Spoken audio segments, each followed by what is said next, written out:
And unless you have that, they're gonna fail. 100%.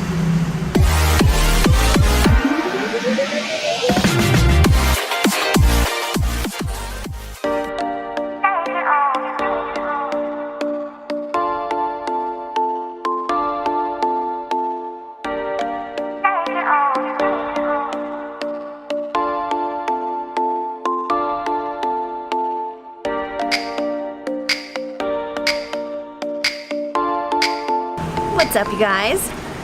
Today, we are going to be sharing our first time hiring somebody. Yes. If you thought our first time doing something else, maybe that's a whole different video. Maybe we'll talk about that for another day. But today we're going to talk about, we're outside, so there's a lot of additional noise happening. So our first time hiring somebody and what that looked like, what we learned from it, and what the outcome of that was. Yeah, this was around first year in business. It was like 2 years ago, 3 years ago? Over 2 years ago. We were an agency at the time. We were focusing entirely on being an agency, sort of this outsourced developer model. And so they were hired to come on and do sales. And so our agency was all custom dev and design. And that's kind of where it started, right? We needed more, we wanted more done. We wanted more deals done. We wanted to hire another person because we wanted to hire more team. And in order to grow your team, you need more projects coming in. And so, you need money to fuel a business, essentially. So yep, we hired this person that we knew. Yes, and they had previously done sales at another place I was at. Ultimately, we had to let this person go. Now, the reason why was not because they weren't an awesome person. They were actually a really awesome person, had great energy, great salesperson. It was just at a phase that we were in the company, there wasn't a whole lot of ability to actually allocate our time to equipping that person or educating them on what they needed in order to do sales. When you're doing custom software development, it requires a really unique domain level of expertise, right? In order to be able to sell, identify potential clients, sell to those clients, negotiate deals with them. If you don't come from that industry and you're not really familiar with it. So one, they needed technical knowledge. If you are starting a company or wanting to start a company and it's, dev work or dev agency style stuff, make sure whoever it is that you're hiring, whether that's marketing or sales, anything that's not actually technical, that person does have some sort of technical expertise. It may sound obvious or common, but those people are very hard to come by. Great at sales and very technical. Very hard to come. That's like very hard to come That's by. Actually like a unicorn. If you find that person, hold on to them. Yeah, seriously. Another thing that they need, and this isn't just a lot of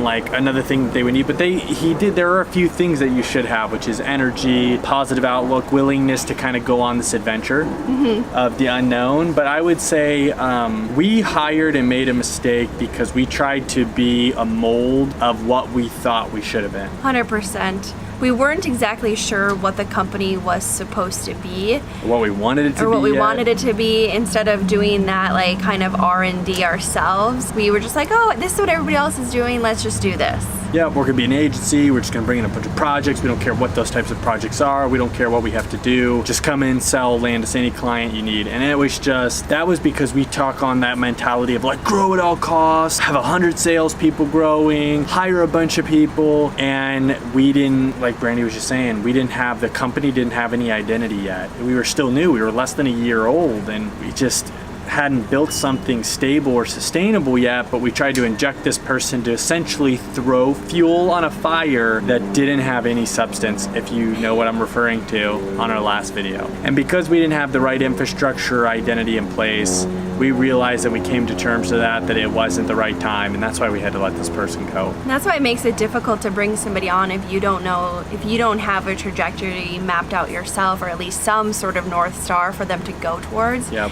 Because you're giving them, information that they need to take to do their job, and if you don't have that information to give them, it's gonna make it really hard for them. Yeah, because your first few years in business, you expect when you're hiring somebody, you're really helping them, give them an initial framework, right? And in the early days, we could do a whole nother video on this, but about the type of personality you need, and this person didn't really have that personality either. You have to be a very self-starter, yes, very independent hustler. Autonomous. You can kind of go and figure things out. This person kind of needed a lot of direction from us. They really were great at executing tasks, but we needed them to tell us what we needed to do. It wasn't the other way around. Essentially, when you're at a startup or you are starting a company, it's really hard to be the blueprint for somebody else. You need to hire people that can create that blueprint for you. Yes. So you're looking for people that are really capable of creating processes, that understand processes at work, and are able to implement and do trial and error to see what actually works for your company. You need a self-starter. We didn't hire a self-starter, and we didn't have the blueprint. We also said we weren't in a place where we had a blueprint. Even if somebody had a blueprint, even if they were that type of person, we didn't even know enough in ourselves to be able to allow that person to build off of what we initially had. It was too early. We didn't figure anything out. It's when we were making all of our mistakes and all of our pivots. We just happens a lot, you guys. Yeah, and it was because we were in the first year, and all I wanted to do was grow fast and look successful and look like the mold that everybody else thought we should be. When we didn't have it, we weren't there. So we were trying to formulate something that didn't even exist yet. Unfortunately, even if the person would have been a self-starter, which is actually what you have to hire for, you still have to give them the initial foundation to build off of. And unless you have that, they're gonna fail.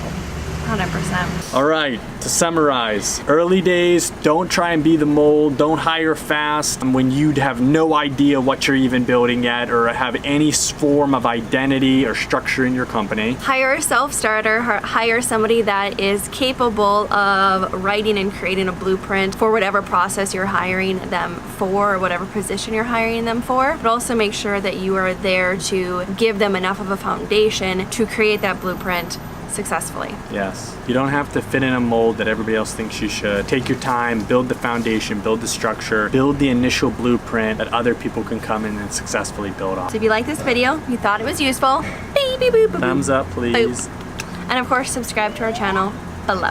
Gonna be releasing a lot of videos. So. Yes. So we hope you guys have a great day, and we will see you tomorrow.